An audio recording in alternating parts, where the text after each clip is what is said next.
Ok, super. Bienvenue. Alors, je vais lancer la cutscene d'intro immédiatement, les gens. Difficulté détective légendaire, qui est la difficulté minimum requise pour valider une run dans Homenside, selon les, comment dire, les joies du leaderboard. Et donc, on est parti pour cette première run. Cette cutscene ne compte pas dans le timing du jeu, puisque le timing démarre au moment où on active ce qu'on appelle le jour 0 dans ce jeu-là. Vu que c'est un jeu, si vous connaissez l'histoire sans fin, ou tout simplement, je sais pas, Happy Birthday, ou tous ces films en gros qui font que qu'on revoit en permanence la même journée et qu'on essaye de trouver une solution à un problème. Ici, ça va être tout simplement la fin du monde.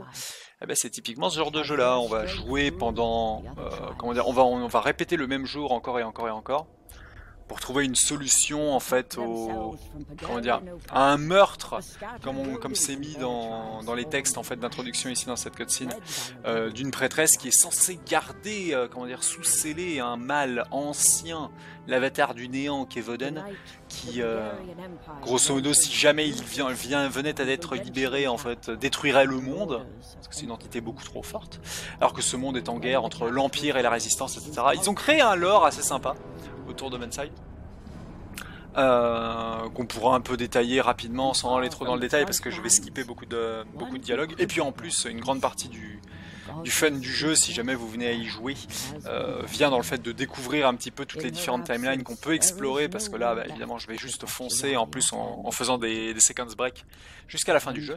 Donc on va plutôt parler, je pense, en des termes techniques de la run, hein, Hassan. Totalement. Plutôt qu'en parler en des termes justement de scénario. Avant de parler des détails techniques, on a ta manette qui est affichée et qui en fait sort du cadre. Ah, elle sort du cadre? Ouais. Je l'ai mis dans le cadre pourtant. Pour le coup, elle sort du cadre. Tu préfères que je l'enlève? Je l'avais mis exprès en fait. Tu peux la laisser, mais il faut juste la monter un petit peu, pote. Ah non, parce que je me sers pas des boutons, le D-pad et le stick du bas ne me servent pas. Donc du coup, je fais en sorte que ça prenne le moins de place possible. Ah ok. Oui, en gros, on ne se sert que des 4 boutons en fait, des 4 boutons principaux, des 4 gâchettes et du stick gauche. Le D-pad et le dernier stick ne changent pas. Et encore, salutations à tous les arrivants. Donc pour ceux qui n'ont pas été dit, j'espère que vous allez tous bien et j'espère que vous apprécierez dans notre compagnie. Yep. Hop là, je prépare le timer. J'ai juste besoin de récupérer le contrôle du jeu via ma manette. C'est parti. Et 3, 2, 1. Et on est parti. Alors, on commence par l'introduction du jeu, qui est un tutoriel classique sur les contrôles de celui-ci, qu'on appelle le jour 0, tout simplement, parce que ça va être... on commence dès le soir de du dernier jour avant la fin du monde. Et donc on incarne la messagère, qui est un guerrier en fait, qui dans le lore du monde d'Uralia, c'est le monde dans lequel on joue, n'apparaît que lorsque la fin du monde est proche, justement. Il y a une légende qu'apparemment tous les personnages du jeu connaissent, qui est que le personnage que l'on incarne n'apparaît que lorsque un grand danger qui menace le monde est proche. Alors notre personnage est amnésique aussi, on va l'apprendre une fois l'introduction terminée. C'est toujours très pratique, hein, des personnages amnésiques. Hein. Dans plein de jeux en fait c'est méga utile, parce qu'en gros tu découvres le jeu en même temps que ton personnage le découvre. Donc du coup on pourrait dire c'est une simplicité scénaristique, mais c'est aussi excessivement pratique, parce que ça te rapproche énormément de ton personnage, quoi. Ça crée une attraction et effectivement c'est plus facile d'accrocher au personnage. Du coup le héros de Braid, Lynx dans Breath of the Wild, et puis la messagère dans Homenside, tous ils sont amnésiques. Les personnages amnésiques dans les jeux vidéo, ouais, c'est très répandu. C'est pas pour rien. Alors, du coup, on a l'un des plus grands guerriers de la résistance rodenchienne qui lutte contre l'Empire pigarien. Donc, ce guerrier étant Ludomir, un gros nounours, très fort, et qui s'est malheureusement fait défoncer là, avant qu'on puisse venir le sauver. Donc, on récupère son âme, et l'une des utilités de la messagère, justement, c'est un peu la fée Morgane, hein, si vous aimez le lore arthuresque. Tu peux récupérer justement les âmes des guerriers tombés, et ils vont avoir une utilité toute particulière. Dès qu'on aura atteint, on pourrait dire le sanctuaire de lit-cheveux d'Arxoulien de Homenside, qui va être la zone principale par laquelle on va pouvoir choisir les timelines. Et d'ailleurs, il faut aussi dire la particularité de cette run, c'est que les combats sont pas particulièrement compliqués, à part ceux de fin en late game pour le coup. C'est vraiment pour le coup les skips qui vont faire qui vont rendre en fait la run complexe. Les combats, comment dire, on joue au niveau de difficulté normale, hein, tout simplement. Au niveau de difficulté le plus avancé, les mobs font juste plus de dégâts, ils ont pas plus de points de vie. Ce qui fait que si jamais dans les combats t'as suffisamment de compétences, enfin t'es suffisamment doué pour jamais te faire toucher, le niveau de difficulté change presque rien en fait. Il est juste beaucoup plus punitif vis-à-vis des erreurs. Le jeu en fait n'est pas spécifiquement compliqué niveau timing. En gros, au niveau du gameplay en lui-même, pour ce qui est des, comment dire, donc une touche de saut, une touche d'attaque rapide et une touche d'attaque rapide mais on va dire légère, une touche d'attaque forte mais très lente en fait, donc heavy attack et light attack, une touche de saut qui permet de faire un double saut notamment, et surtout une touche d'esquive qui est centrale dans le jeu, qui grosso modo est la touche B, le bouton B hein, juste ici, qui fait qu'on peut esquiver quand une attaque vient. On a des frames d'invulnérabilité assez violentes qui connectent d'ailleurs entre chacune des esquives, donc si on spamme le bouton B, techniquement on est invincible, tout du moins tant que on n'arrive pas à 3 esquives.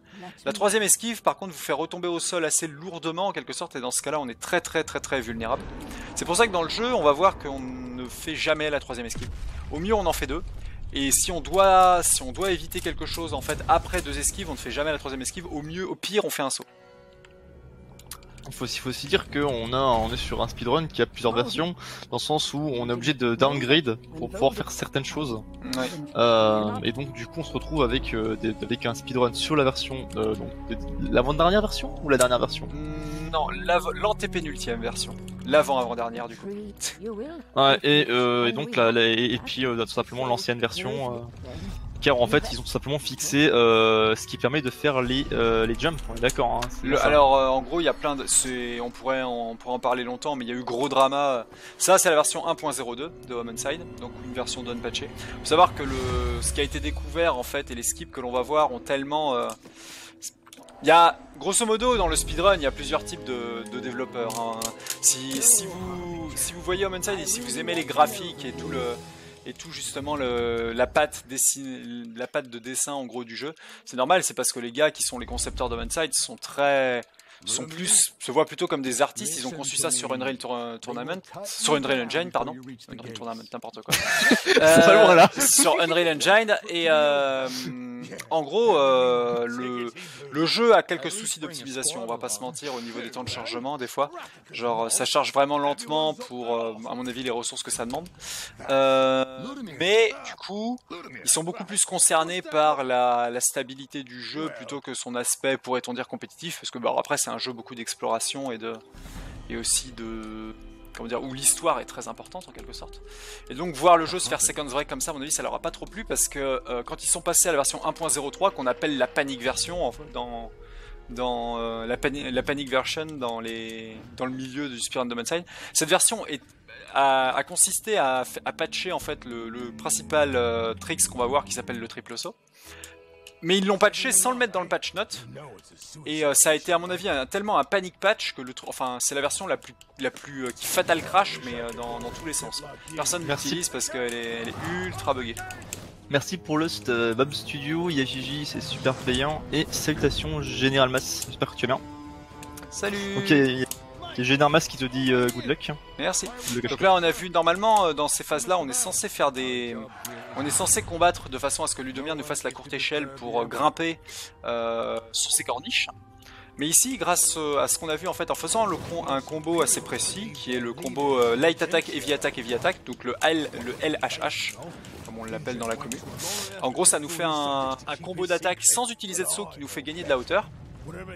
Puis avec cette hauteur d'ores et déjà acquise, on fait un double saut, ce qui fait une sorte de triple saut, et qui permet d'atteindre des hauteurs pas du tout prévues par le jeu, donc c'est une énorme faille, vu que tu as beaucoup de fights ici, où normalement on est censé battre tous les espèces de murlocs ici, qui sont les principaux ennemis du jeu. Salutations Miniretine. On est censé les affronter pour pouvoir passer ce genre de salle là, mais en fait avec un triple saut on peut skipper ces salles.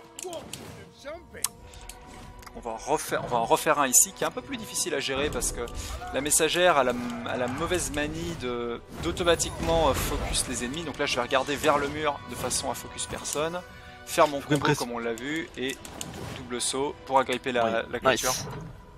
Faut aussi dire une chose, c'est que si on fait pas ça, en fait, la troisième animation de dodge est ultra, elle te ralentit en fait. C'est une perte de temps totale quoi. Ça stoppe le personnage net. Et en fait, il va faire une espèce de il retombe en fait, ouais, comme j'ai dit, comme je l'ai dit au début, très lourdement et. Ouais, violemment sur le coup. Mais et on est vraiment genre c'est full open, on est free pendant à tout coup pendant près d'une seconde et demie. Quoi. Ce qui est très long parce que les ennemis réagissent relativement rapidement. Après, c'est relativement facile de voir quand un ennemi va attaquer. Par contre, ça veut pas si on a trop esquivé, on peut peut-être rien faire pour empêcher le coup. Donc ici, on va faire l'un des gros tricks du jeu, un gros séquence break qu'on appelle le Pig Skip ou le Pigarian Seal Skip. Hop là, raté. Je vais refaire. Ah parfait, des fois la caméra en fonction du fight qui se produit derrière avec Ludomir peut changer d'angle. Cette caméra là est plus pratique pour gérer ça. En gros en faisant le triple saut, le combo dont j'ai parlé plus tôt, en étant sur le bord sur un rebord, sur une ledge on appelle ça, ça a des effets assez violents sur la coordonnée en fait, la coordonnée verticale pardon, gérée par le jeu. En gros, ça la conserve tant qu'on ne bouge pas, c'est-à-dire tant qu'on ne change pas l'angle de la messagère. Hop là, j'ai raté mon. Ah tiens, tu viens de m'apprendre un truc. Tu viens d'apprendre un truc que je viens de me confirmer une chose en plus je pensais quand je renais le jeu. C'est que quand on est en haut, j'avais l'impression qu'on restait un peu trop longtemps en l'air. Mais en fait, t'es obligé de marcher une partie en l'air en fait. T'es obligé de marcher une partie en l'air parce que là, je le fais de façon beaucoup moins clean qu'un autre runner en particulier qui a énormément optimisé ce skip qu'on appelle le Pigarian Seal Skip, qui en gros lui il ne reste pas longtemps en l'air, il saute vraiment par-dessus la porte. Le problème c'est que le mur est assez abstrait en haut et surtout la caméra étant tellement scriptée dans Homenside du fait qu'elle ne te suit pas, elle suit juste le chemin que tu prends, ce qui fait que tous les out of band vont se passer hors caméra. Il faut vraiment les faire blindfold, c'est la plus grosse difficulté des out of band de ce jeu, hein. C'est qu'il faut les réussir blindfold. Et le problème c'est qu'il y a un mur assez abstrait qui peut te repousser devant la porte si jamais tu marches pas correctement en fait, hein, par-dessus la porte. Ça m'arrive beaucoup de fois. Et c'est à la base d'un skip que j'ai pas fait ici, qui est encore plus compliqué, qui est ce qu'on appelle le Pigarian Seal Skip Extended, qui lui par contre n'est fait que par un seul runner qui a quitté le speedrun il y a plus de 8 mois quoi.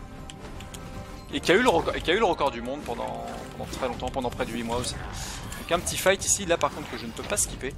Donc je vais simplement esquiver et réattaquer pour pouvoir renvoyer renvoyer les murlocs dans le... Comment dire, dans le... Hop là, magnifique Hadoken.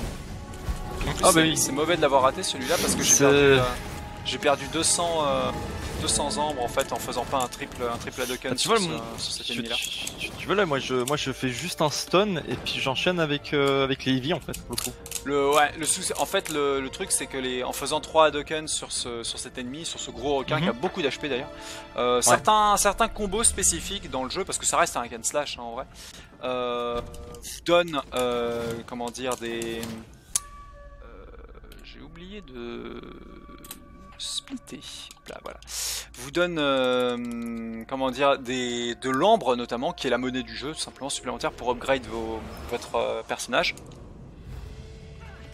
Et ça peut être pratique pour pouvoir ne pas avoir à ouvrir certains coffres un peu plus tard. Merci Platy pour le good luck.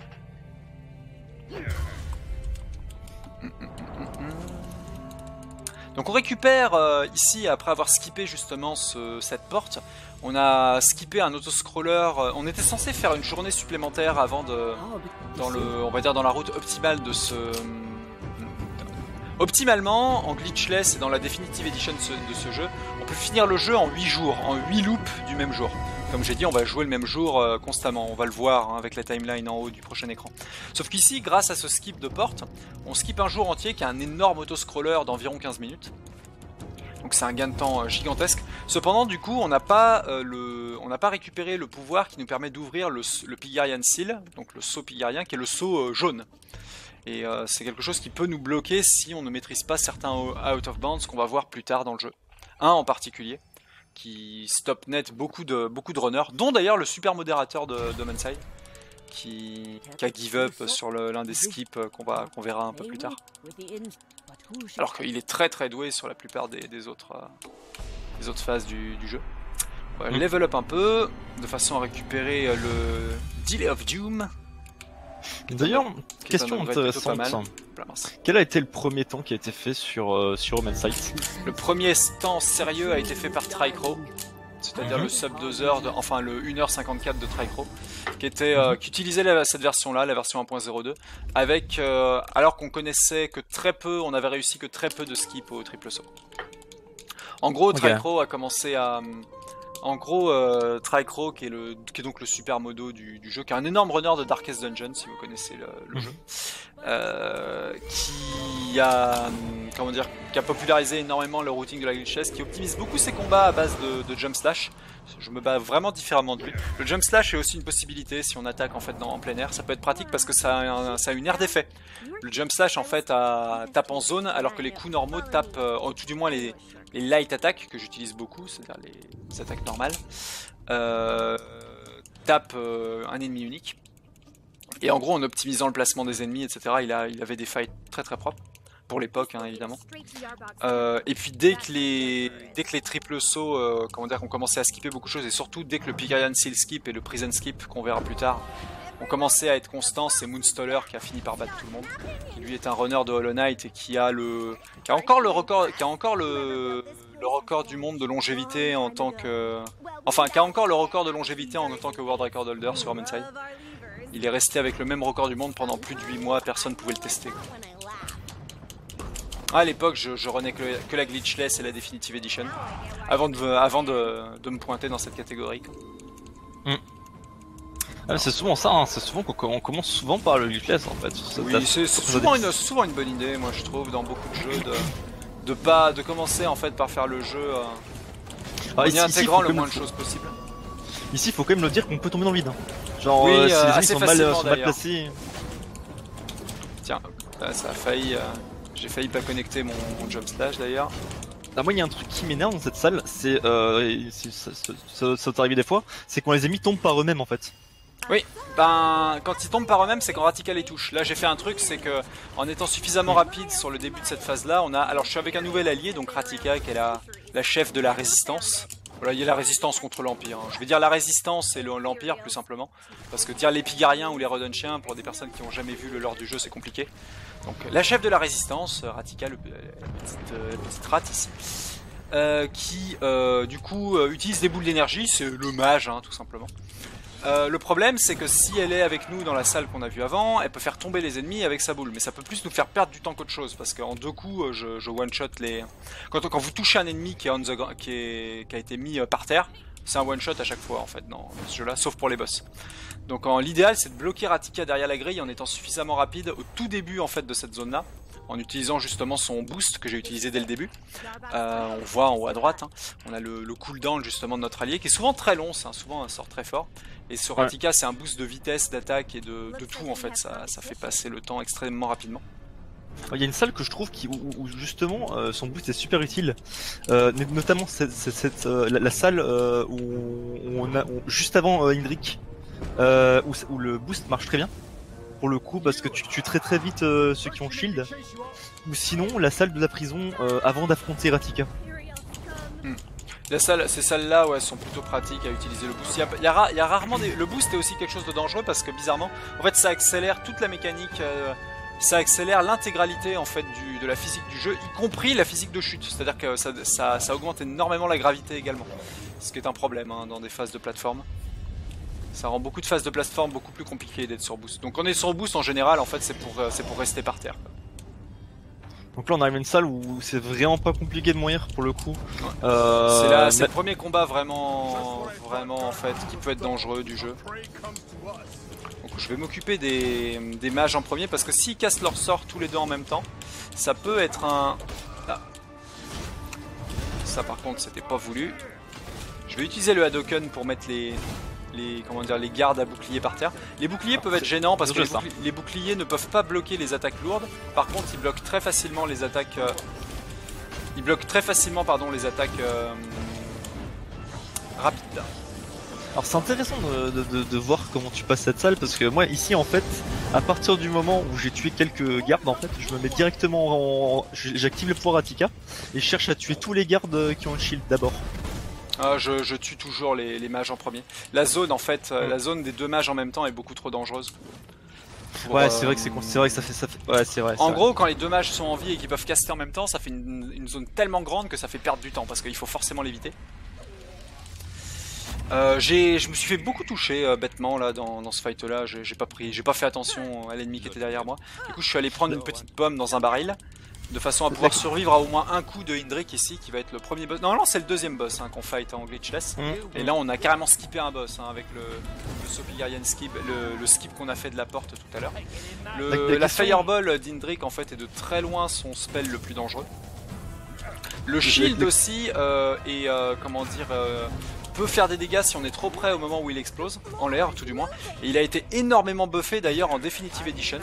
C'est-à-dire que là, en fait dans cette version là il est pas dangereux, par contre dans la Definitive Edition du jeu, c'est-à-dire la version la plus récente du jeu, le patch courant, alors le shield c'est un enfer en fait. Quand il explose, il a une range mais c'est un truc de fou quoi. La question c'est est-ce que Ratika va mettre un hit? Alors oui, Ratika peut toucher en fait, tire de façon aléatoire également. Et le problème c'est que dès que Hindrik prend un coup, peu importe la force de ce coup, ça le remet le shield. Le problème c'est que Ratika fait 2 fois moins de dégâts que vous, donc on espère vraiment que c'est nous qui allons toucher en premier à chaque fois et pas Ratika. Ben 2 cycles, ça transforme le truc au lieu d'être en one cycle, il est en 2 cycles. Et à la fin ils font un coup de terrain. Ah comme ça par exemple, là je pouvais rien faire. À part me prendre le coup, j'avais aucun moyen d'empêcher Ratika de toucher ici. Ouais. C'est un peu la partie aléatoire de ce fight là. L'autre partie aléatoire c'est savoir si Hindrik en fait fait un... Ah, j'ai pas réussi. Oh, au pire du coup, là ça aurait fait comme si j'aurais mis un coup. Salutations Magix Fan. D'ailleurs si tu veux je peux lire le chat pour toi parce que je vois qu'il y a... Oui s'il y a des questions, n'hésite pas, hein, surtout merci pour les good luck au passage, je les lis pas tous. C'est vrai que j'ai mis le chat un peu loin, d'habitude je prends un peu plus. Mais là je vais prendre un peu plus de temps, prendre un peu plus de temps d'expliquer évidemment ce que je fais, etc. Si ça arrange, y'a pas de problème, je peux le faire. Alors c'est qu'au début du jeu, en fait, comme on l'a vu dans la cutscene d'intro, donc la prêtresse sans dieu, celle qui est censée garder comment dire, les pouvoirs du vide en fait sous scellés, a été assassinée par quelqu'un, mais on ne sait pas qui. On est censé découvrir qui, de façon à pouvoir empêcher la fin du monde, empêcher le retour de l'avatar du néant, Voden. Et là, pour beaucoup, en fait, au début, tout du moins, beaucoup des personnages pensent que c'est Hindrik, l'assassin. Ah oui, non mais... On va découvrir que non, en fait. Parlons-en de Volden, hein. À chaque fois qu'on croit qu'il se passe quelque chose et qu'on a gagné, il y a Volden qui arrive. Ouais. Non mais c'est typiquement si vous aimez ce genre d'intrigue en fait où on rejoue en permanence le même jeu, les intrigues en fait du jour sans fin. Déjà je vous conseille un super film qui s'appelle Happy Birthday sur ce sujet là, qui est génial.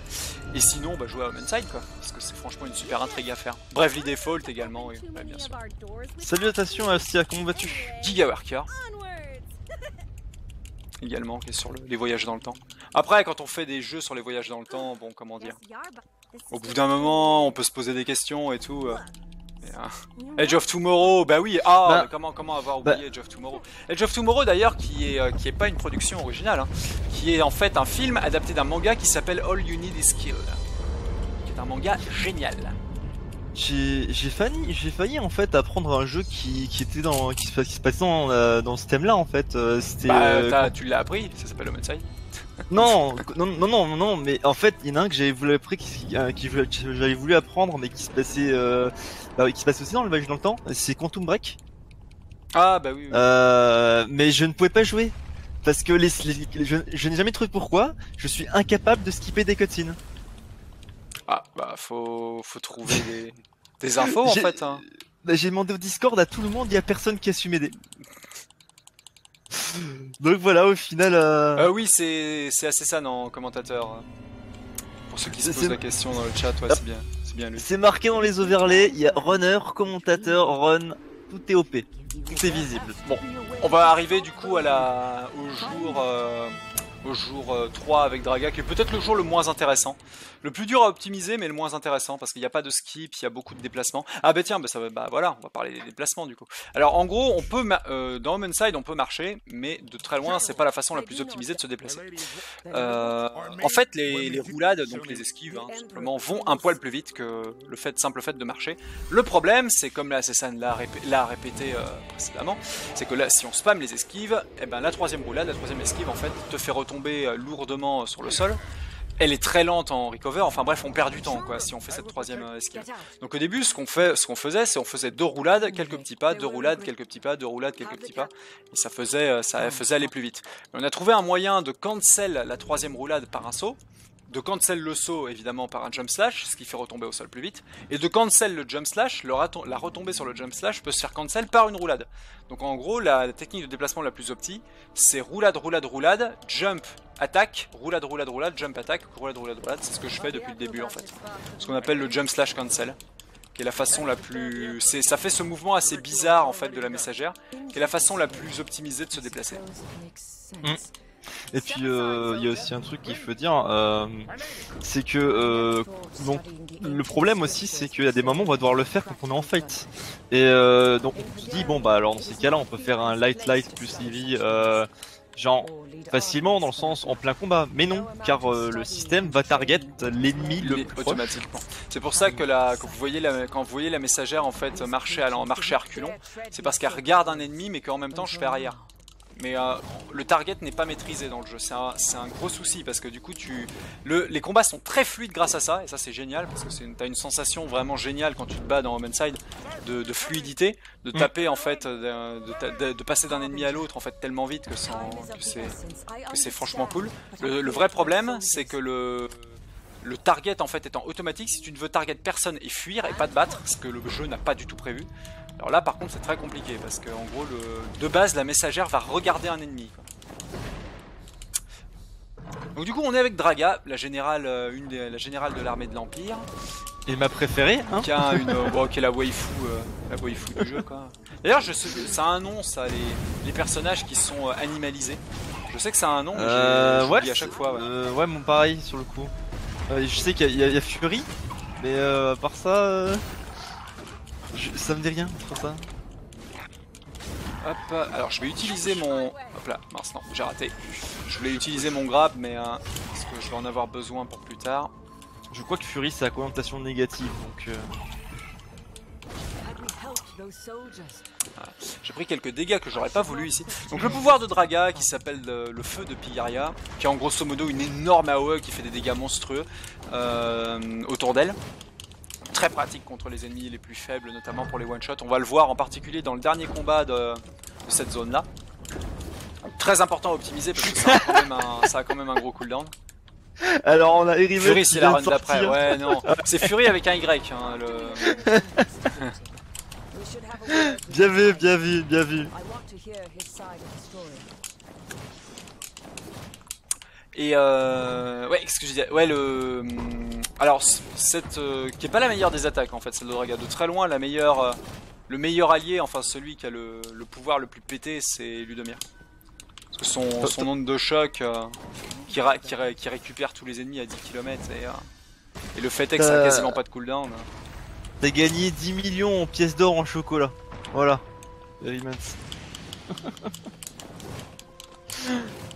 Ah tu peux... Ah ok. Oui tu peux faire une Indiana Jones sur ce pont là si t'y crois un peu. En regardant les bras de Draga au moment où il a les bras en bas, normalement si tu sautes relativement loin, tu peux sauter sur le pont avant qu'il apparaisse. Mais en fait tu nous fais une tu nous fais une... Comme ce qui s'est passé avec Mori Cuir en fait. Je viens de me couper la parole là. J'ai pas compris là. Ça m'a bloqué là. Hein? Pourquoi ça dans le vide? Faut dire que justement en fait comme tu peux nous en parler, mais t'es l'un des derniers runners arrivés justement sur la run. Ouais. T'as appris à une vitesse folle quand même, parce que t'en as plein quand même qui ont give up sur le prison skip, alors que toi je t'ai vu le passer en fait en un soir. Bon, après on était deux notamment à s'échanger des tips sur le jeu. Ouais, bah, mais je peux pas tout enfin y a plein de petites optimisations qu'on a mis au point parce que depuis les débuts du jeu ici. Là par exemple, je vais grouper les ennemis au centre de l'arène parce que il y a un gros requin avec plein de murlocs qui va arriver ici et je veux optimiser à fond le feu de Picaria ici pour toucher un maximum de monde. Parce qu'il faut le dire, le requin c'est le mob le plus violent du jeu pour le coup. Voilà, de très loin, ouais. Allez, si Draga pouvait le taper, merci. C'est pour ça qu'on a différentes façons de le combattre. Donc par exemple là on voit Etienne qui fait des Hadoken, mais on peut aussi stopper le temps. On peut le stun. Il y a différentes façons de le tuer. Le truc c'est qu'il reste pas stun indéfiniment, donc il peut taper derrière. Donc du coup très souvent quand il y a à un moment il y aura pas mal de requins. Donc très souvent il va falloir éviter en frame perfect pour le coup. Faut le dire parce que faut l'éviter au moment où il tape. C'est compliqué d'éviter le moment où il tape. Pour l'instant dans le speedrun je crois que je suis le seul à le faire. Mais parce que Tricro lui préfère sauter par exemple. Pareil pour Satanic Nerd, quand il voit au lieu d'esquiver, beaucoup préfèrent sauter immédiatement parce que l'esquive en fait tu dois tenir une direction en même temps. Je sais que certains arrivent à esquiver en sautant, mais le vrai problème c'est que les requins plus avancés eux n'ont pas que le smash au sol là que font tout le temps les requins qu'on croise ici. Il y en a un autre qui ont une mâchoire et là par contre vu que c'est lent ça te rattrape après le saut. Donc beaucoup préfèrent stopper le temps ou les stun tout simplement. Ouais. Alors, il y a Etrarex qui me dit le mot c'est l'anthropomorphisme. L'anthropomorphisme avec les personnages humains animaux, en tout cas c'est toujours sympa ça. Ouais. C'était la minute scientifique, scientifique. Merci Trarex pour l'aide de ça. Alors du coup normalement un fight ici qu'on est censé faire avec Draga contre les Murlocs, encore une fois là les ennemis venus du néant, mais encore une fois, hop, petit combo double saut, on attrape ça. Ce qui normalement n'est pas possible, avec un double saut, là voilà, tous ces rebords que j'agrippe, normalement on n'est pas censé pouvoir les choper. Et on a ceux qui dit bonne chance aussi. Merci. Et par contre, ce fight là, pour passer après, il faut ouvrir une porte. Donc là, je vais faire le fight avec Draga. Ici j'ai trop l'habitude de caler de stopper le temps ici alors que ça fait perdre du temps. Ah ouais, alors le stopper le temps quand il y a des barils c'est pas une bonne idée d'utiliser parce qu'en gros quand vous stoppez le temps de tout, c'est-à-dire même des explosions qui peuvent tuer les ennemis. Donc là en gros ce qu'il faut faire, faut plutôt faire en fait le feu de Pigaria avec Draga, toucher les deux barils en même temps et les trois explosions, c'est-à-dire celle de la AOE de Draga et celle des deux barils vont one-shot quasiment tous les ennemis. Là j'ai eu un bon fight, je suis content. Alors il y a une façon assez random d'optimiser le prochain combat qui va venir ici. Il faudrait que tous les gardes meurent. Est-ce que celui du fond va crever là-bas? C'est joyeux quand même, hein. On souhaite la mort de personne. Non, ça crèvera pas. Je vais utiliser Draga. En gros, ce dialogue là qui a lieu entre les chevaliers impériaux et la générale Draga n'a pas lieu s'ils sont tous morts. Du coup, il est beaucoup plus rapide et ça fait gagner pas mal de temps. Ça, par exemple, c'est l'un des trucs qui a été découvert par Tricro, qui est qui optimise beaucoup, qui a beaucoup taffé sur l'optimisation des combats. Hello, Foufou. Welcome. S'il y a un programme des jeux qui vont être joués, ouais, mince, je l'ai dans mon presse-papier, mais j'ai pas envie de... Bah voilà, tiens. Ouais, par contre, faut que tu mettes le bot en modo, en fait, pour éviter qu'il se fasse ban.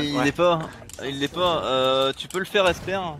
Comme ça, il évitera de se faire ban par son autre pote, le Wisebot. J'en peux plus, il a même pas ça. Non mais Wisebot, calme-toi là. Les dissidents, la dissidence de Wisebot. Oh là là là. Alors pourquoi le jeu s'appelle Homenside?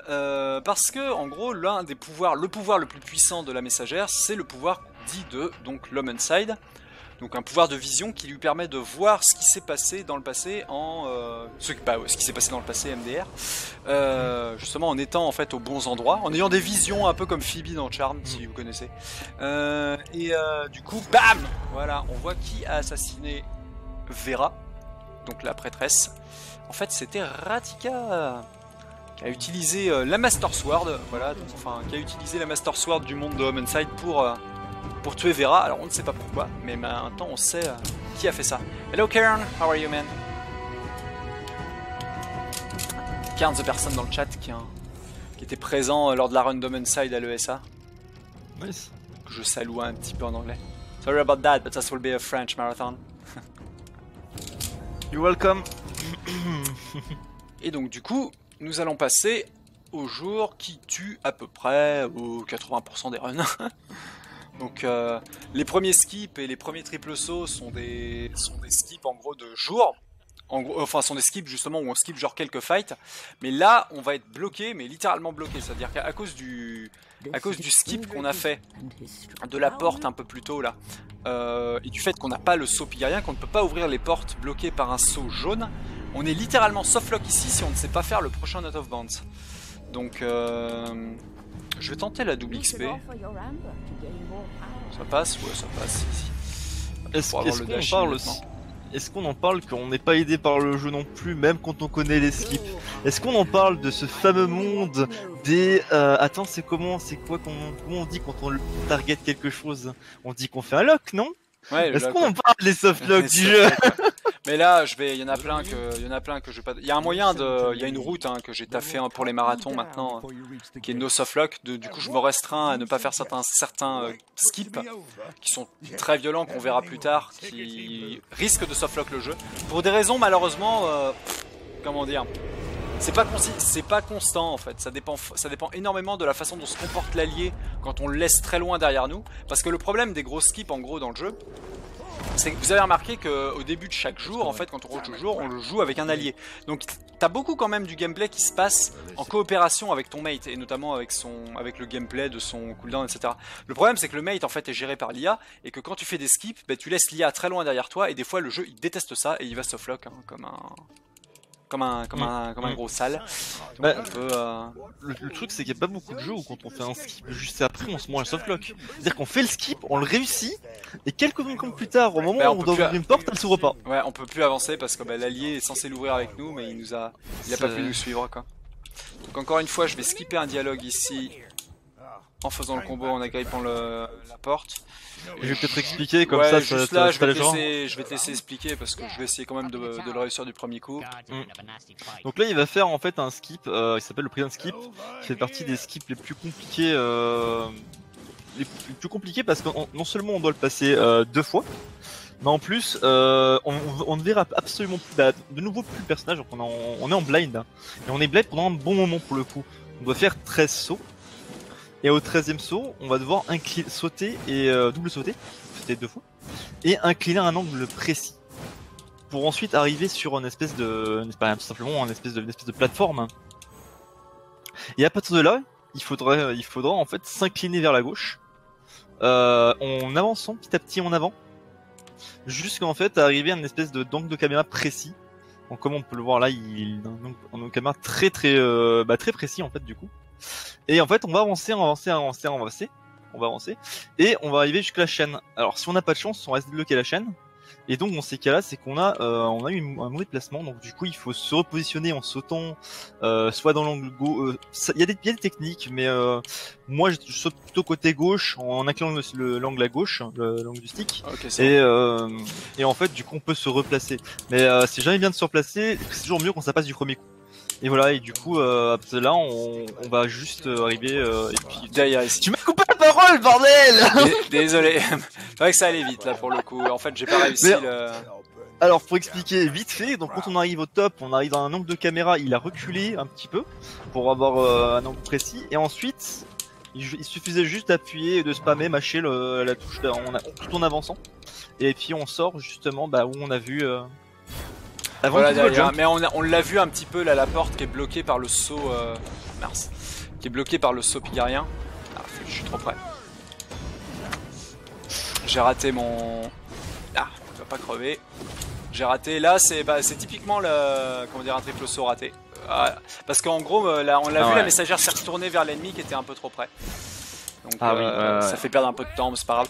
Et donc oui, on l'a vu, le saut... donc là, je skip tout ce gros combat qui a lieu normalement dans cette salle-là. Et oui, on a vu un peu la porte avec le saut jaune que j'ai pas récupéré durant le premier jour, le fameux autoscroller de 15 minutes qu'on a skippé. Et donc du coup, c'est pour ça qu'on est forcé de faire cet out of band. Il n'y a aucun autre chemin, hein, pour le coup, pour finir le jeu. Si on est obligé, malheureusement, c'est le skip le plus dur du jeu. Et pour cette catégorie, on est obligé de le réussir. Alors, merci de l'hébergement Strakel et merci du follow Zelda Tetra. Merci. Bah oui, du coup, on va bientôt arriver à Ratika. Ouais, c'est ça. Ouais. On est bientôt à dès que j'aurai réussi ce combat-là, si j'arrête de taper dans les boucliers. Oui, parce que comme ça, un petit moment que j'ai pas run, donc forcément, j'essaie de me souvenir correctement. Ouais, en fait, magnifique le body block des rats sur Ludomir, ça peut faire perdre pas mal de temps ça. Des fois en fait il se comporte correctement et il arrive à foncer immédiatement vers la porte, mais là pas du tout ça. Alors on a aussi un PC qui change littéralement à partir du moment où on a justement le rush, et là maintenant on l'a, on va l'utiliser mais totalement en abus, et toute la dynamique en fait de la run va changer, parce que du coup on va pouvoir se déplacer beaucoup plus rapidement, de manière beaucoup plus dynamique, et donc on va devoir s'adapter forcément à cette vitesse, et donc on n'aura pas du tout, pour moi honnêtement je trouve que la run change du tout au tout à partir du moment où on arrive vers la moitié de la run à peu près, du moment où on a le dash. Au niveau dès qu'on a le dash, ça va beaucoup plus rapidement. Là il est pas du tout amélioré, donc ça va être encore pire là quand je vais finir ce jour là. Oui bah oui, forcément. Alors du coup, boss numéro 2 de la run. Non. Run killer pour le coup. Alors c'est un run killer si on essaye franchement de le faire vite. En safe, en vrai Ratika n'est pas si dangereuse, mais comment dire. Ouais, mais si on veut frame perfect et rater aucun hit, c'est là où il est run killer parce que. Bah, c'est le boss qui TP quoi, donc. Ouais, voilà. Et au bout d'un moment, il va se téléporter au milieu, et des fois ça arrive même en fait qu'on jump slash, mais dans son attaque.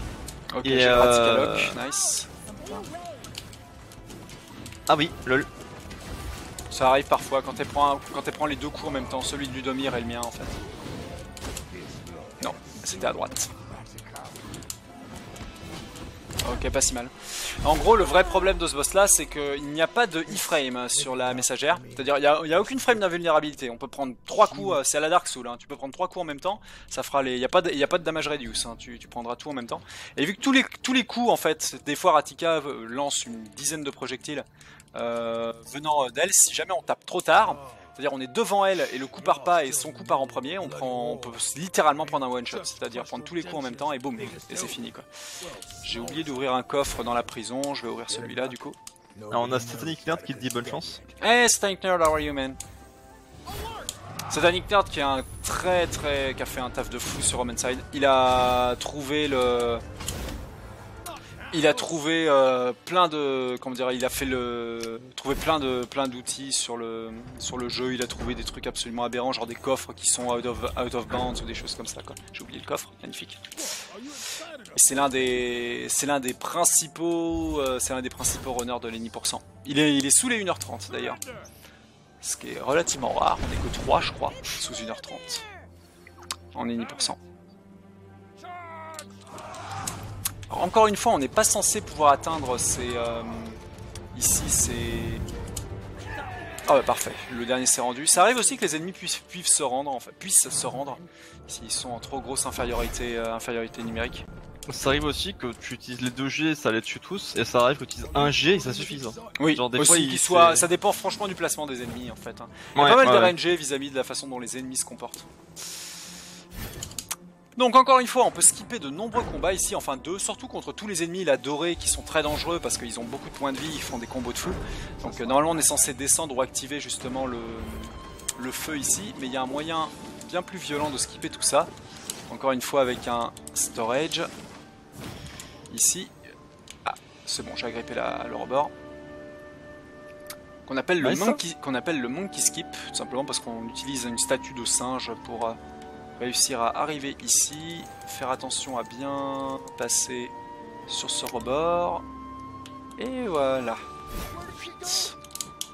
Nice. Et du coup ici, Ludomir en fait est dans le combat qui est derrière nous, et c'est ce combat là qui peut softlock assez rapidement si on tente le prochain skip, qui a été trouvé, qui est le tout dernier skip qui a été trouvé par la communauté, ou plutôt par un joueur qui était le... Oh merde, désolé.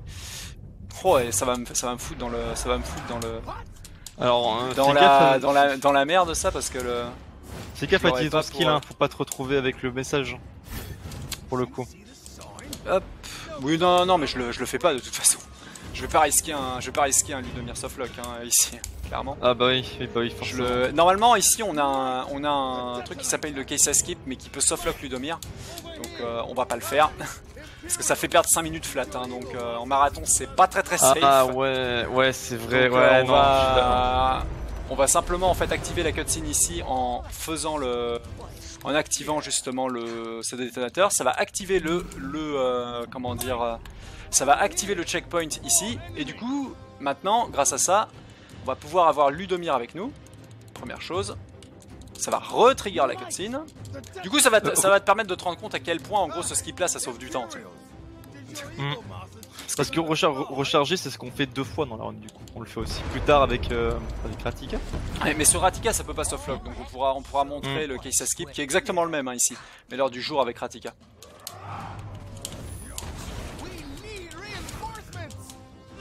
Tac, parfait, Ludomir fait 2 fois, ça arrive parfois.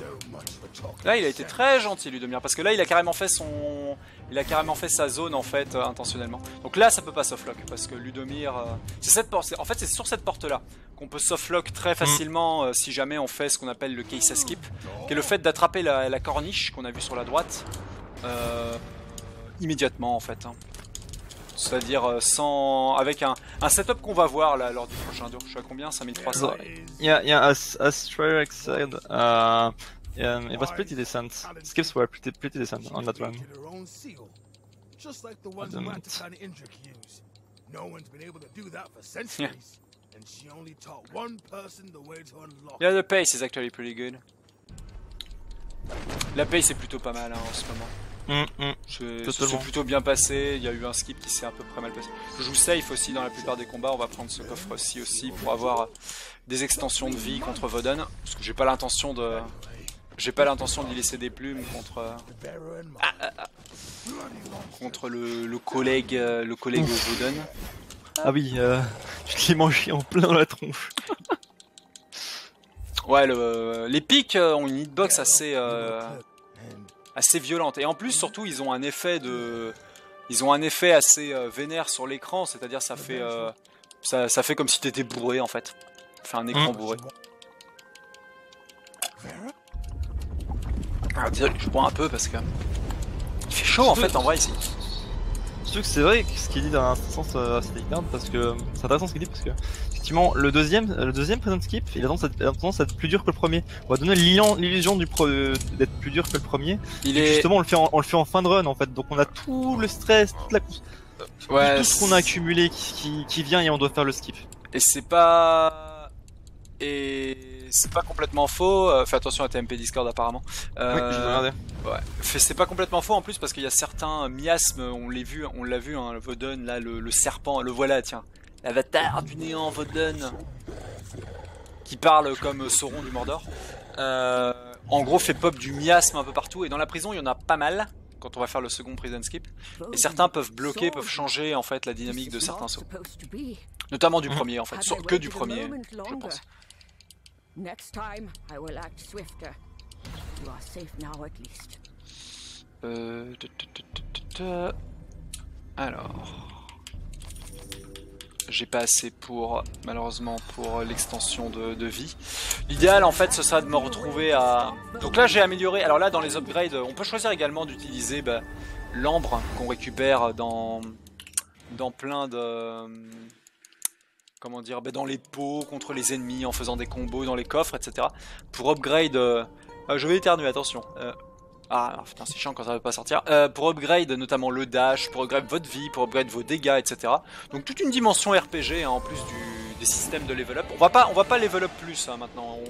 On cherche juste à level up jusqu'au dash. Là maintenant, level up plus serait juste de la perte de temps. Ça permettrait simplement par exemple de se régène quand on utilise la poigne, là, ou d'avoir des combos un peu plus forts. C'est pas quelque chose dont j'ai besoin. Donc là on va voir assez comment dire, à quel point le buff de Ratika peut être violent quand on le combine avec l'attaque puissante notamment.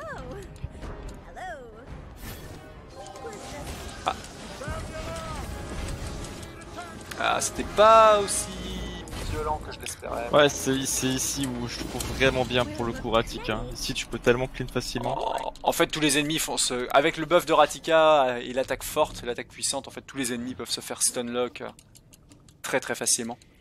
Et s'ils sont bien groupés, je crois que Satanic Nerd a réussi ça une fois, s'ils sont bien groupés, on peut tous les réussir à l'avoir dans l'AOE du troisième combo, du troisième coup. Ce qui est pas très dur à faire pour le coup. Donc là, malheureusement, on va devoir attendre qu'un dialogue se déclenche parce que c'est le seul moyen qu'on a trouvé pour trigger de la grille qui suit. La grille qui est juste après là-bas. Donc on a malheureusement, on pourrait attraper hein, ce rebord avec un triple saut, mais le seul moyen que cette grille se baisse, en gros, c'est d'attendre que Ratika nous fasse la courte échelle. Là, c'est bien scripté en fait.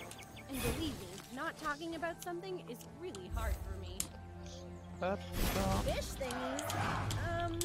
Je vais attendre que Ratika active le feu ici, en baissant un peu la vie du gros.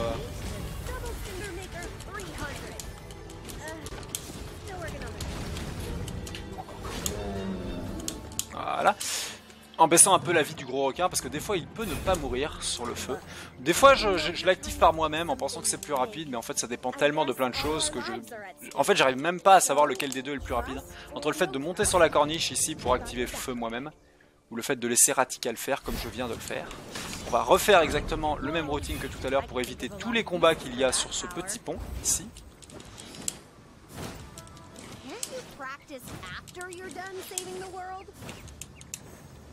Oui, ok, bah, impeccable. Donc ça serait bien qu'il passe une deuxième fois instant. Oui, normalement celui-là il n'y a pas trop de problème.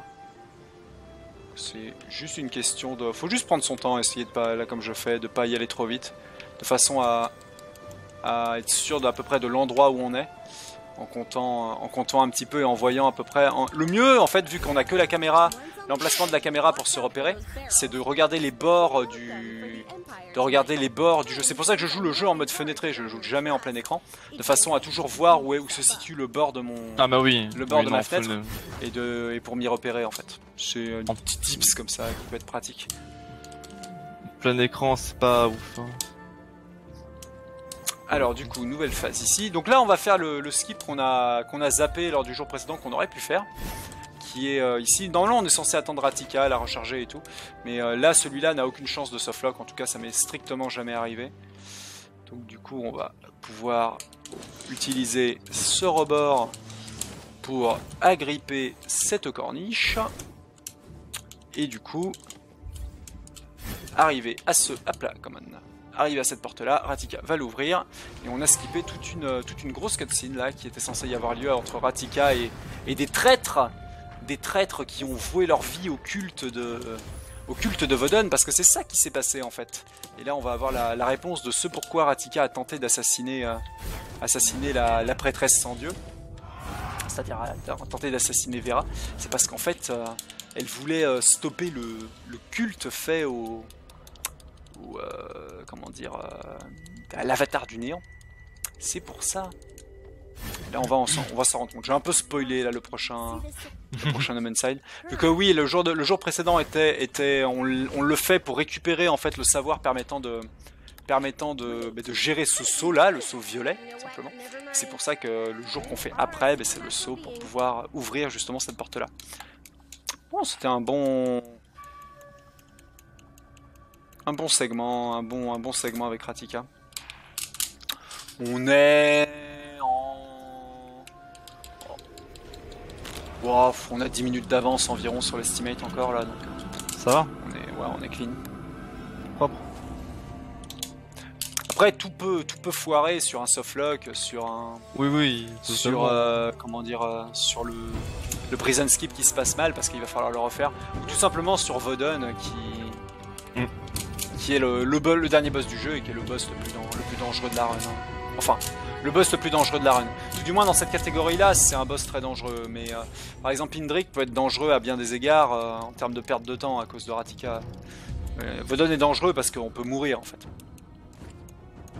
Après, en Any%, il est avec une bonne stratégie, surtout sur sa première phase, comme on pourra le voir. Il n'est pas si dangereux que ça. Il est très dangereux par contre en low %. Le low %, qui est une catégorie qui a la même estimate, qui pendant un temps d'ailleurs les deux catégories avaient le même WR. J'avais réussi à WR sur les 10% en une run de %, qui est le fait de pas level up, le fait de faire tout le jeu niveau 1 et sans aucun upgrade. Donc vraiment juste l'épée et les roulades, rien d'autre. Pas d'arrêt dans le temps, pas de poigne, rien. Et pour faire les skips, pour les setups correctement et surtout pour gérer... mince, c'est pas ça que je voulais faire. Voilà, je te chope toi et je t'envoie à perpète les foins. Ah. Alors on est prisonnier en fait par Voden là dans ce niveau un peu intermission. Et donc du coup on va devoir gérer tous ces murs là. Donc l'une des façons les plus efficaces de les gérer en fait c'est de les envoyer à la plage, comment dire, hors de l'écran tout simplement. Je vais tuer le murloc noir avec l'un des spells que j'ai appris grâce à mon level up. On n'a pas parlé des boules d'énergie en fait, du mana en gros qui est en dessous de ma barre de vie. En gros il se stack tant qu'on est en train de se battre. Il va tomber, ouais parfait. En gros le mana se stack tant qu'on est en train de se battre. Et en utilisant par exemple une... ouais, c'est pas mal ça fait là pour le coup. En utilisant une boule d'énergie, on peut par exemple faire un Hadoken, et en utilisant deux sphères d'énergie, on peut tout simplement faire ce qu'on appelle un quick draw, qui grosso modo instant kill n'importe quel ennemi, peu importe sa barre de vie. Pour ça il faut tout simplement rester appuyé sur la touche Y, comme vous pouvez le voir en fait en bas à gauche. Et ça utilisera deux sphères d'énergie et ça one-shotera un ennemi. Donc l'idéal, évidemment, c'est bien entendu de faire ça sur les ennemis qui ont le plus d'HP. C'est de prendre un ennemi qui est full HP, qui a plein de vie, genre les gros murlocs noirs ou les gros requins qu'on va voir plus tard, et puis de leur claquer en fait le quick draw en fait dans la tronche, l'instant kill. Bah justement la salle qu'on vient de voir d'ailleurs avant, il est vraiment complexe quand on n'a pas l'habitude pour le coup. Oui, à optimiser en fait le fait de pousser les murlocs, le fait de les choper pour les éjecter, et sinon pour de stacker justement la barre de mana sur les ennemis les plus faibles. C'est là en fait il n'y a pas de temps de... À chaque fois chaque combat est vraiment différent parce que les ennemis se déplacent de façon différente, il n'y a pas de setup, il y a beaucoup de hasard vis-à-vis du déplacement des ennemis qui décident d'attaquer, etc. Donc franchement le seul moyen moi que j'ai trouvé de grinder ça, c'est de jouer au jeu encore et encore et encore et encore. Moi de très loin c'est mon main jeu en speedrun en fait, Homicide, donc je le traîne beaucoup. Oh là là, magnifique ce baril.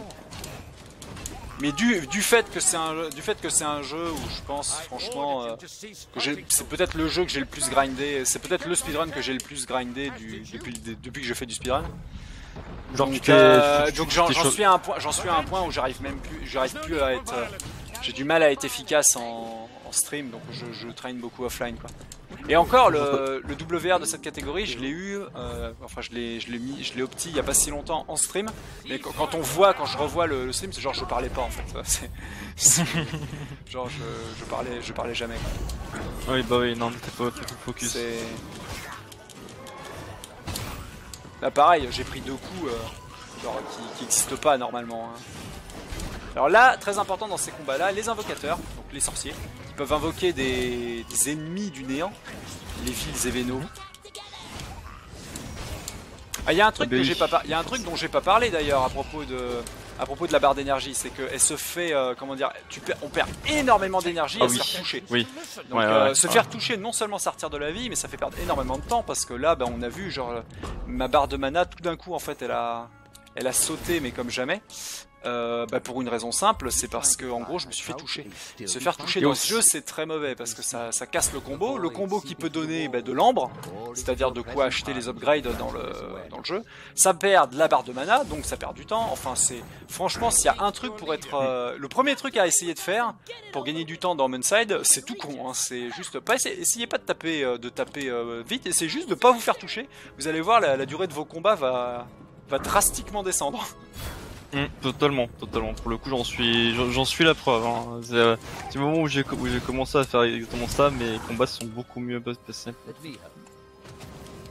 Là aussi, on a fait une petite technique qui a forcément expliqué. Oui, c'est de se mettre en diagonale et en fait, et du coup, on peut toucher les deux à la fois avec l'attaque, le Eevee en fait. Et du coup, ce qui nous permet de les foutre à terre et de les assassiner, quoi, de les tuer, de les finir en un coup. Faire un coup de grâce. En gros, la troisième attaque du combo, en fait heavy, c'est-à-dire 3 heavy attaques, juste de spammer le bouton des attaques lourdes. Le troisième coup fera une grosse attaque de zone en cône devant vous, en fait, qui touche tous les ennemis et les met à terre. Donc, ce qui est très fort. Par contre, c'est très long à charger. Mais vu que l'ennemi derrière met du temps à nous voir, bah en fait c'est un combo qu'on peut faire sur le premier ennemi qui est devant nous. Vu qu'ils sont que 2, c'est l'un des rares moments sur lequel on peut vraiment faire ce combo en entier, quoi. Ça et sur Venom 3. Comme on va pouvoir le... Si jamais j'arrive à le faire. Donc on est de retour devant Ratika. Mais là, vu qu'on a pu montrer à notre ami Indrik, l'empereur de l'Empire, Indrik l'empereur pigarien, que en fait il y avait un culte qui s'organisait pour ressusciter Vodun, l'avatar du néant, oh mon dieu, autour de la prêtresse justement. Parce que Ratika nous a montré ça dans une autre timeline, tout simplement, il se dit mince, putain, on est en danger là. Le problème c'est plus la résistance, là c'est le, c'est vraiment le culte là, le culte de Vodun qui tente de ressusciter le mal, enfin de faire venir l'apocalypse. Donc c'est l'heure de faire la paix. Il faut faire la paix avec la résistance, et donc du coup voilà, on a ce meeting, on organise ce meeting entre Ratika, la chef de la résistance, et Indrik, l'empereur, et du coup on fait une trêve, une petite trêve de façon à pouvoir réussir à gérer justement le mal. Et donc du coup maintenant il nous faut retrouver Claden, qui est la Master Sword du monde de Mankind, mais qui a disparu après justement avoir servi à Ratika Ratika a malheureusement perdu après avoir servi à arrêter Vera, donc la prêtresse qu'on a vu assassiner durant la deuxième cutscene. Et il faut également qu'apparemment Indrik nous a dit mais attends, l'épée ça suffit pas, il faut autre chose. Donc là il va nous emmener dans la crypte qui est normalement un endroit secret, mais qu'on atteint pas mal de fois durant la run en fait, en vrai, mais dans différentes timelines.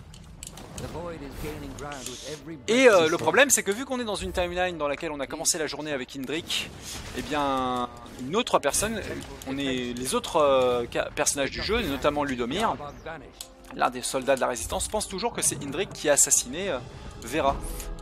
Et donc du coup on va devoir le croiser en tant que boss ici. Mais avant ça, on a quelques fights à faire contre des petits... Tac, tac, tac. Je mets en place le Delay of Doom ici de façon à... Hop là, il en reste un. Je pensais que Indrik était dessus, en fait pas du tout. Je mets en place le Delay of Doom ici, ça peut gagner un peu de temps parce que ça delay en fait le spawn du Murloc qui est sur la gauche. Et des fois celui-ci m'interrompt dans le fait que dans la gestion des 3 premiers Murlocs qui eux sont déjà spawn. Donc limite c'est aussi l'un des moments dans lequel le Delay of Doom peut être utile. Mais ça gagne pas tout le temps du temps ici. Des fois je le fais de façon à être safe parce que du coup ça fait un combat vraiment gratuit, quoi. Ah, je suis re-rentré dans le laser, c'est pas bien. Une des choses à faire assez souvent c'est de gérer les ennemis volants le plus rapidement possible, parce que de très loin ce sont les plus gênants. Soit avec un projectile, soit avec un laser. C'est surtout qu'ils sont rapides à tuer, genre c'est de loin... La priorité en fait de très loin, si on veut un ordre de priorité sur la façon de gérer les combats, de très loin en premier c'est les invocateurs, c'est-à-dire ceux qui peuvent invoquer d'autres ennemis, donc les sorciers. Ensuite les ennemis volants, ensuite les ennemis les plus faibles de façon à stacker de l'énergie, et enfin les ennemis qui ont le plus de points de vie, parce que eux on peut les gérer avec 2 sphères d'énergie et l'instant kill, c'est-à-dire le one hit KO, que j'ai utilisé pas mal de fois. Alors Ludomir, qui avant était un combat très chiant, en fait, très difficile à optimiser. Alors le skip, pas le skip. Eh bah oui, on va faire le Ludomir skip, oui. Donc il y a un skip qu'on peut faire en utilisant le même skip de la porte presque précédemment. Le seul souci c'est qu'on va encore avoir un problème avec la caméra pour passer la zone qui suit justement cette porte. Alors d'abord je vais tenter... Non, la caméra ici est un peu plus facile à gérer parce qu'elle est tout le temps gérée de la même façon. Voilà. Du coup ça va même être plus visuel en fait sur ce qui s'est passé lors du premier jour ici.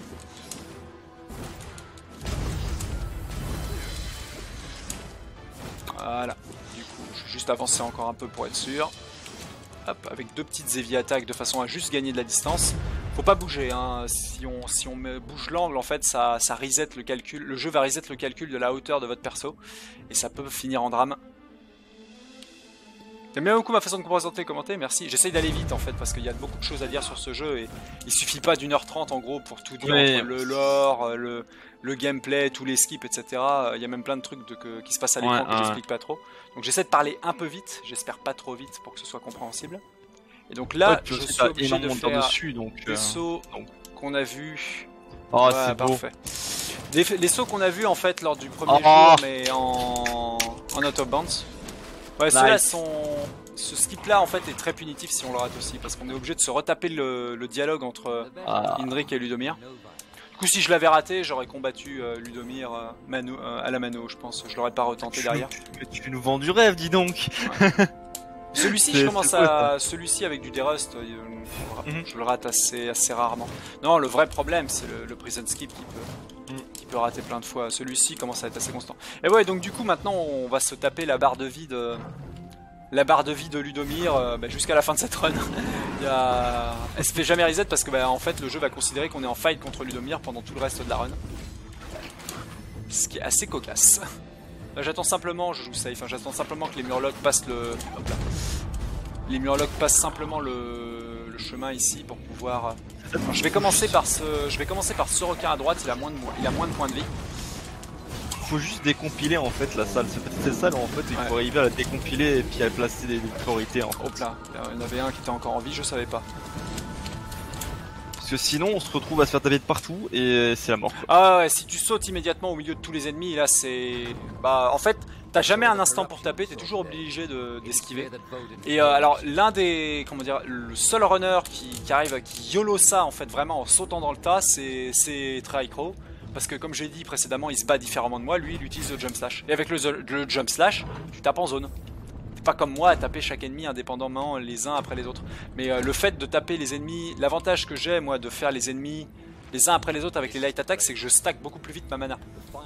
Et donc je peux plus facilement atteindre les deux points d'énergie qui me permettent de one-shotter les requins ici. Donc en gros en fait, sur tout le combat je vais plus vite. Mais au moins Tricro lui il se fait toucher, il se fait pas toucher, peu importe en fait, parce qu'il a pas besoin de se faire toucher. Moi si je me fais toucher en faisant ça, je perds énormément de temps parce que je perds ma mana qui me permettrait de one shot le requin. Donc tout ce que j'ai fait en tapant les ennemis un par un ne sert à rien si je prends un coup et si je perds ma mana à cause de ça quoi. Alors que Tricro lui tape tous les ennemis en même temps avec le jump slash. Et en plus il est safe parce qu'il y a quand même relativement peu d'ennemis dans le jeu, ça c'est un coup à prendre, c'est quand même quelque chose qui est assez sympa, c'est qu'il y a relativement peu d'ennemis dans le jeu qui peuvent vous toucher en fait en l'air, à part les ennemis volants eux-mêmes en quelque sorte. Et en plus vu que la messagère a un très bon air control, on peut vraiment se diriger très facilement, on flotte vraiment dans les airs, genre tu fais gauche, droite, etc. On a vraiment un très bon le personnage a vraiment un très bon air control. Donc on est relativement Mutekida dans les airs, quoi, pourrait-on dire.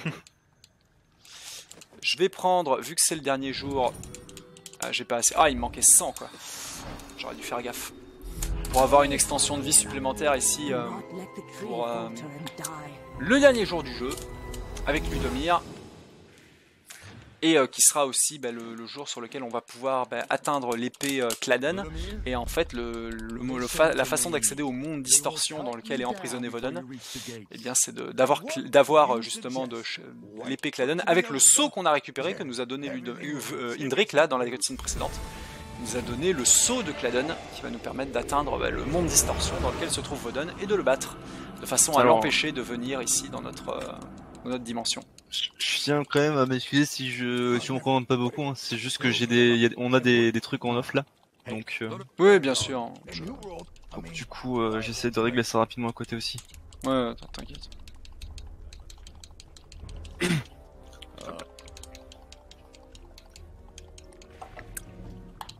Alors avant de retourner dans la prison, en fait, Ludomir veut confirmer ce qui s'est passé avec Vera en retournant à l'arbre dans lequel il avait eu, en retournant à l'arbre dans lequel en fait on a eu la vision. Il faut retourner à l'endroit de la vision qu'on vient de lui montrer. Donc on va devoir l'escorter jusque là-bas. Donc là on va faire quelques skips de dialogue, notamment ici. Je vais utiliser le skill de Ludomir ici, de façon à skipper un dialogue, pour le faire pop immédiatement là. Bon, plus rien ne sert maintenant de récupérer de l'ambre parce que je retournerai pas à la zone de l'arbre de vie. Hein. Ce sera le dernier jour qu'on passera ici. Il reste... Est-ce qu'il reste que celui-ci? Ouais, c'est bon. Pas mal. Là, les ennemis étaient plutôt bien positionnés, c'est cool. Ça a été rapide. Donc on voit, hein, j'utilise beaucoup moins le jump slash, comme j'ai expliqué, le jump slash cancel maintenant que j'ai mon dash en fait au maximum. Parce que bah, il est beaucoup plus rapide, il revient en 2 secondes, etc. Il revient même pendant les cutscenes et pendant les dialogues, donc c'est extrêmement fort.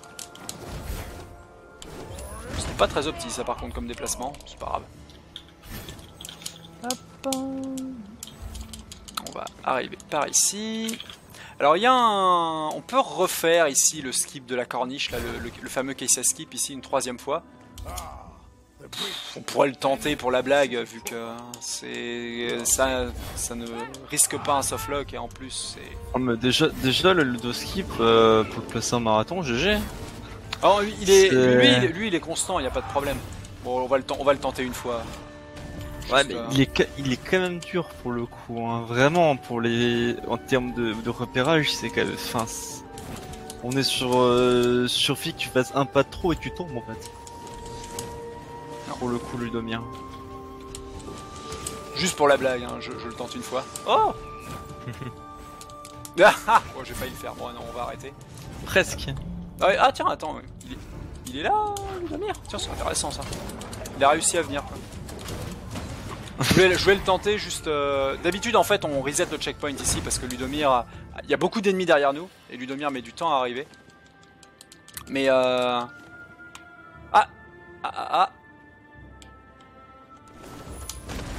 softlock garçon? Ah non. Ah non il a softlock. Pas grave, on a atteint le checkpoint. Ah oui. Mais là c'est normal parce qu'en gros j'ai activé la caméra de la corniche en m'approchant trop de la corniche et c'est ça qui vient de softlock Ludomir sans l'attraper en fait. Ah zut. Mais ça c'est déjà arrivé plusieurs fois. Des fois ça peut ne pas se produire en réactivant l'attaque de Ludomir mais... Ça c'est les aléas du marathon. Mais non, mais là c'est complètement ma faute parce que j'ai voulu tenter un skip que je fais... Enfin, ce skip là, ce qu'on appelle le 3ème Keissa skip, la corniche du jour 7, faut jamais la tenter. Faut jamais la faire. C'est non seulement ça passe jamais, mais en plus ça a de bonnes chances de... Ça ne peut pas softlock sur la porte qui est derrière, par contre ça peut très facilement softlock si tu le rates. Donc, en fait si tu le réussis c'est bon, mais c'est inréussissable, hein. Franchement c'est tellement random avec l'angle de caméra, tu peux pas le gérer correctement parce qu'il y a des ennemis autour en fait. Donc rien que pour ça c'est le skip infernal par excellence.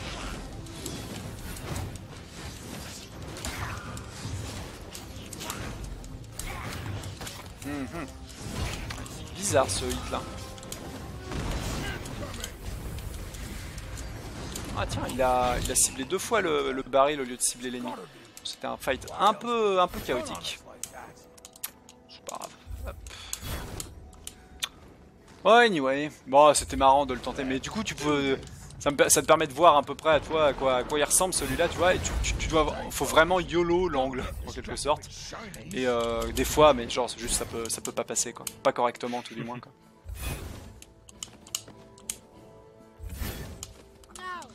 Non, raté.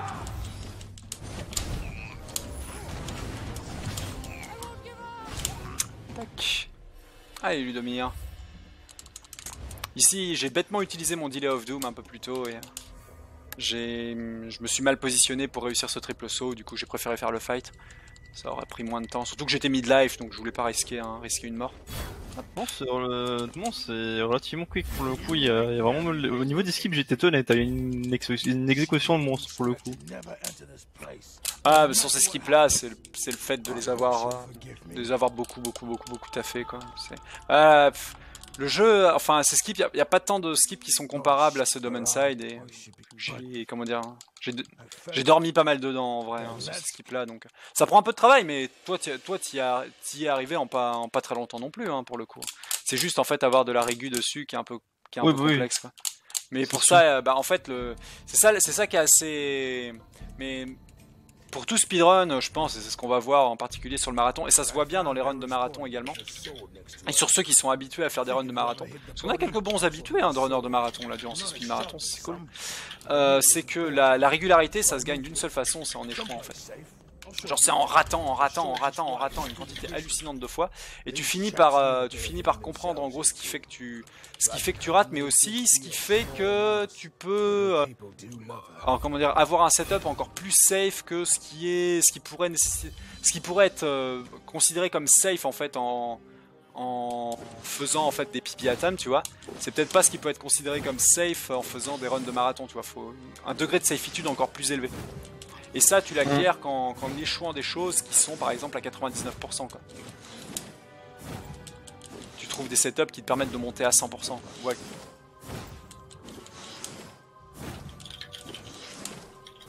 Ah, j'ai perdu le compte, du coup je vais me servir du setup de la chaîne ici. L'alignement de la chaîne par rapport à la porte pour savoir à peu près à quelle hauteur je suis. Je pense que ça doit être à peu près ça. Bon, j'ai complètement YOLO mon truc ici, donc si ça rate, je m'excuse par avance. Non.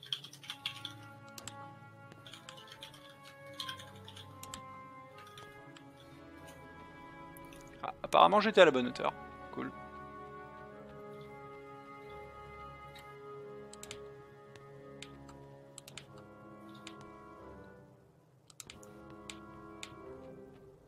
Ok. Et la même que tout à l'heure, ça c'est la partie facile. Ok, c'est bon pour les prison skip. Voilà, ça c'était le skip le plus... Il est derrière nous. Ouh. Bon, cette run est... Du coup on est sûr que cette run est underestimate, je pense. À moins d'avoir un Voden dégueulasse. Mais bon là, il faudrait vraiment choke dans les grandes lignes. Ouais bah oui, total. Déjà faudrait être choke dans les grandes lignes. Ah, quoique, comment dire, le Kessa Skip 3 là nous a quand même mis mal niveau timing de quelques minutes. Non, je pense que c'est un sub 1.25. Ouais, mais surtout que le Voden, tu vas lui rouler dessus. Je veux dire, à moins que tu tombes sur le pilier au début. Ah, il y a un truc qui peut mal se passer sur Voden, c'est les murlocs de la phase 3 de la P1. Enfin, du troisième rush de la phase 1. Celui-là, peut être dangereux. Après, Voden est beaucoup moins dangereux dans ce patch-là, en 1.02, qu'en Definitive Edition. En Definitive Edition, il y a un truc qui rend Voden terriblement dangereux, c'est son... Hop là, mince, qu'est-ce que je fabrique? C'est son spin. Le spin de Voden, comme on va pouvoir le voir, qui est une attaque tournoyante, est un danger sans nom en fait dans la version courante, dans le current patch de Homicide, parce qu'il touche à chaque... il est multi-hit en fait, alors que celui de la 1.02, genre vu qu'il a un seul hit, il peut pas te toucher pendant le Delay of Doom, pendant que tu arrêtes le temps. Donc, du coup, bah, le contre ultime en fait au spin dans cette version-là, c'est t'arrêtes le temps et c'est GG quoi. Ah, c'est pas pour rien en fait, Estia, que tiens, il y a le world record. Hein. Il y a énormément d'heures de jeu derrière. Hein. Ouais, bah après c'est le speedrun que j'ai le plus staffé. Sachant qu'on est que 10 et que pour beaucoup de runners, c'était un jeu sympa à runner, mais que moi il m'a tapé de... Hop là. Et c'est parti la première connerie. La deuxième. Ah bah, bon là par contre on va devoir backup quoi. Bien comme il faut. Pouce-le, merci. Mal parti, ouais. Non, je voulais simplement mettre le requin proche d'un bord pour le pousser avec Ludomir. C'est un peu chiant de faire ça parce que je préfère utiliser Ludomir pour gérer les murlocs qui restent. Gérer le dernier requin. Il faut le préciser, cette salle est la salle la plus dure du jeu pour le coup. Oui, ça de loin c'est le combat le plus dur, c'est le combat, le combat de groupe là le plus compliqué celui-là. C'est très facile de le crever ici, hein. Les dégâts vont très vite et surtout t'as des murlocs, aux capacités invincibles, c'est-à-dire avec le point d'exclamation rouge que tu peux pas interrupt en fait. Ils prennent pas le hit stun, tu peux pas les interrupt tout simplement pendant tes coups, t'es obligé d'esquiver. Et il y a deux gros sharks en fait blindés d'HP qui sont là aussi. Et on arrive relativement peu stuffé ici mine de rien parce que on n'a pas beaucoup farmé, hein. Normalement on est censé farmer pas mal en faisant différentes timelines etc. En récupérant des upgrades, des armures notamment qui diminuent les dégâts, des barres de vie et tout. Donc ouais, on est en sub à 23 à peu près. Nice. Pour le coup, tu nous as montré une bonne petite run hein, pour le coup. Il n'y a pas eu énormément de rebondissements. Pour le coup, bah, dans le sens où t'as vraiment une très bonne exécution, donc ça a beaucoup. Parce que c'est une run qui se joue pour le coup énormément sous l'exé. Il y a de la RNG. Ouais, mais... ça va très vite de tuer un. Ah, quand on cherche à avoir un gros temps, même en WR, il y a quelques erreurs dedans. Hein, genre le premier skip est pas ouf. Genre je rate le setup 2 fois, je crois. Genre tout first try dans cette run, enfin tous les skips là, mais il y en a plein que j'ai raté, hein. Genre il y en a un là qui s'est mal passé, là le skip sur Ludomir 7, j'étais obligé de faire le fight à la place. C'est juste que, enfin, je connais pas un seul runner où tout est passé first try, enfin j'ai pas vu une seule run où tout passe first try en fait maintenant.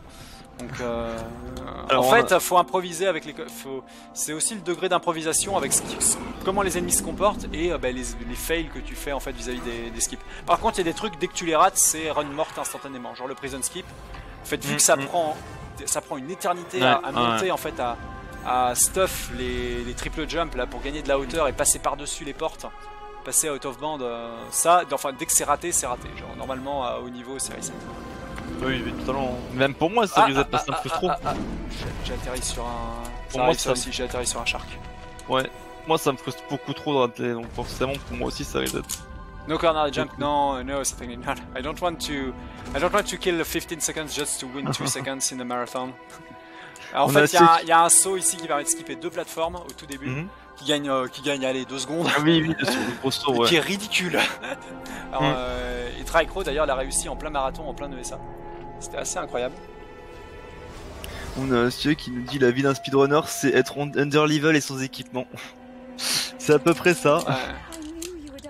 Mais on a une run comme ça, comment dire, où d'ailleurs il y a Satanic Nerd dans le chat qui aime beaucoup cette run là, c'est le low %, où on fait aucun level up et aucun upgrade, c'est-à-dire on prend rien quoi, on prend que dalle, et il faut aller au bout du jeu. Et donc du coup t'as même pas le delay of doom pour setup certains OOB ou certains skips, en gros c'est la run la plus dure du jeu, hein, le low %, hein, très loin. Je m'étonne.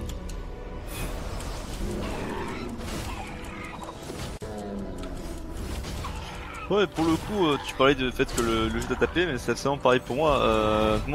T'as pu remarquer, j'ai fait plusieurs runs d'affilée quand tu m'as donné envie d'apprendre et que tu m'as montré les trucs. J'ai appris et puis j'ai fait plusieurs runs d'affilée, hein. Je crois que j'ai dû en faire 3, 4, 5 runs. Un truc du style, et j'ai beaucoup aimé, mais après effectivement il y a quand même le critère des skips quand ils veulent pas passer qui peut frustrer, pour le coup faut dire ce qu'il en est. C'est du temps, en fait, tu practices de l'échec pour comprendre. Après au bout d'un, il y a personne qui connaît en fait c'est le souci dans des jeux en fait comme ça, c'est quand les setups sont on n'a pas on n'est pas précis à tel point des jeux les plus vieux en quelque sorte. Parce que c'est des jeux, on est sur des jeux récents faits avec des moteurs en gros de studio indé. Et donc les setups de skip ou les setups de tricks un peu particuliers, il y a personne qui peut connaître tes setups mieux que toi en fait. Genre le meilleur setup pour un speedrun, le meilleur repère visuel, le meilleur repère audio, la meilleure clé en quelque sorte. Enfin, il y a personne qui peut connaître tes setups mieux que toi en fait. Donc, moi j'ai quand tu me disais en fait vas-y je vais te dire un peu comment je fais etc, c'est que je te donne mes setups moi que j'aime, et le mieux c'est de trouver ses setups soi-même. Comme je t'ai dit, je crois que Satanic Nerd lui pareil a pas les mêmes setups que moi pour le prison skip, pareil pour Tricro, enfin c'est juste taffer en fait et trouver le meilleur moyen de rendre ça le plus agréable ou le plus constant possible à jouer à son échelle. On va parler de Voden du coup, vu qu'on est sur la phase la plus dangereuse de ce boss là. Donc phase qui est découpée en 3 coups. Je vais simplement péter le baril ici. Il va revenir au milieu maintenant. Ah mince, il a eu le temps de tirer, ça par contre c'est pas cool. Bon, le Delay of Doom est revenu parce que j'ai raté un peu cette deuxième phase. Du moment que tu tombes pas dans le vide, ça va. Non, ça devrait le faire. Je vais prendre un hit par contre ici. Alors, là par exemple je serais mort. Là par exemple je serais mort en Definitive oui. Edition parce que le spin m'aurait multi-hit et j'aurais pris permaster. Ah merde. Mais vu qu'on est en 1.02, je peux me permettre, même si je suis en retard, de finir mon combo ici pour le passer en P2. Faut le dire, hein, les combats paraissent super simples, mais là où on voyait qu'il y a des plateformes qui tombent, ça peut réellement tuer. Ah, ça tue, en fait, à l'instant où la plateforme, tu peux pas sauter au moment où tu vois la plateforme tomber, t'es mort instantanément. Quoi. c'est ça. On va faire un peu attention au HP. Parce que Ouais, j'ai pris ouais. J'ai pris une sphère. Mais aussi le laser, les lasers font super mal. Le nombre de fois où je suis mort à cause des lasers ici. Bon, j'étais low HP. C'est pas une mauvaise idée de pré-shot les. C'est ce que je fais tout le temps. De pré-shot les pieuvres. Ah. Non, je vais crever à cause du laser, je pense. Ah, mais elles font trop mal les pieuvres, c'est ça le truc, donc du coup faut vraiment. Non, c'est bon. Nice. C'est bon, c'est bon. Bon, on soigne pas, hein, rien à foutre. Hein. Le beau jeu. He's weakened, but not On soigne pas, rien à faire. Allez, AP3. Alors techniquement, je peux crever d'un laser qui vient de derrière moi ici, sans rien pouvoir faire. Ah non, c'est bon, il a pas vu. Donc là, on va tenter de se mettre dans un angle précis. Allez, c'est bon, on l'a. Et donc ça, c'est un trick qui a été trouvé, alors qui fonctionne encore d'ailleurs sur la version définitive du jeu, qui est le Voden Lock. En gros, en étant bloqué sur une espèce de bord au centre de l'arène, et ben Voden va toujours faire le bouclier, le shield en fait, et on peut l'enchaîner à base d'attaques fortes. Bon, c'est une run qui s'est bien passée, c'est cool. C'est vrai que la run peut être... Et... Time. Et du coup, ouais. GG. Et du coup, la run peut être gênant, peut être vraiment dangereuse vis-à-vis de certains skips. Et de certains tricks en gros qui peuvent ne pas passer first try, etc. C'est une run énormément basée sur l'exécution qui aussi implique en fait pas mal d'improvisation avec les ennemis parce qu'il y a du random dedans. Les dialogues sont géniaux, l'optimisation des différents combos et des différents cooldowns en fait est géniale. Typiquement un hack and slash, c'est l'un de mes jeux préférés de 2018 et puis c'est mon speedrun préféré, en tout cas celui sur lequel j'ai le plus de fun en fait à travailler et à grinder notamment. Donc ouais, de très, sans équivoque, mon speedrun préféré et de loin Homenside. Non mais très sympa à jouer, que je conseille en casu surtout hein, si c'est pas si c'est pas le speedrun qui vous intéresse, l'histoire est très sympa. Chercher la true ending aussi est ultra cool. Faire le grinder en casu, chercher la true ending en fait c'est ultra cool aussi. Tu sais très bien pourquoi c'est un sujet si sensible pour moi. Pourquoi je ne ferai jamais la true ending. Ah oui, parce que dans la true ending, il y a moyen de la réussir de plein de façons différentes, même en esquivant un des boss. Un des boss que t'as pas envie de combattre là. Il y a moyen de réussir la true ending sans combattre ce boss là, mais c'est parce que dans la true ending on doit combattre Draga en tant que boss et c'est le boss le plus dur du jeu. Enfin c'est il y a Voden et il y a Draga au-dessus quoi. Draga est tellement dangereuse en termes de boss dans et je veux pas buter ma waifu. Attends, j'ai pas envie. Et donc oui, dans le bad ending du jeu qu'on a là, en fait tous les tous les protagonistes meurent en fait, malheureusement. Donc c'est ça qui nous dit en fait on est allé vite mais on n'a pas trigger de la vraie fin du jeu. Que je ne vais pas spoiler, que je ne vais pas vous dévoiler. Moi ce que j'aime beaucoup c'est cette espèce de de mélange entre un univers un peu poétique, fantaisiste, et de la dark fantasy mais pure à la fin. C'est tellement subtil. Et c'est vachement bien fait pour le coup, vraiment l'écriture est vraiment top et tout a une cohérence dans l'histoire. Il y a vraiment pas un seul truc qui est pas cohérent. Juste la sorcière, on sait pas trop d'où elle vient, ce PNJ là qui nous attend près de l'arbre de vie. C'est le plus grand mystère. Le narrateur est comme toujours le plus grand mystère de cette histoire. Et on a un petit aparté rapido sur les musiques et notamment la musique des crédits de fin qui est excellente. Avec Ratika qui chante.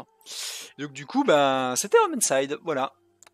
Jeu très sympa que je conseille sur Steam, guettez-le, il est pas mal, il est quelquefois en fait en promo, je crois, durant les soldes de Steam, etc. Puisqu'il s'est relativement, il n'a pas eu une hype si grande que ça. C'est la suite également de Stories Path of Destiny, qui est rené notamment par le Namek, qu'on verra plus tard dans le marathon. On ne verra pas ce jeu-là, on verra un autre jeu de Namek. Et Spirit Games qui fait des jeux très jolis, voilà.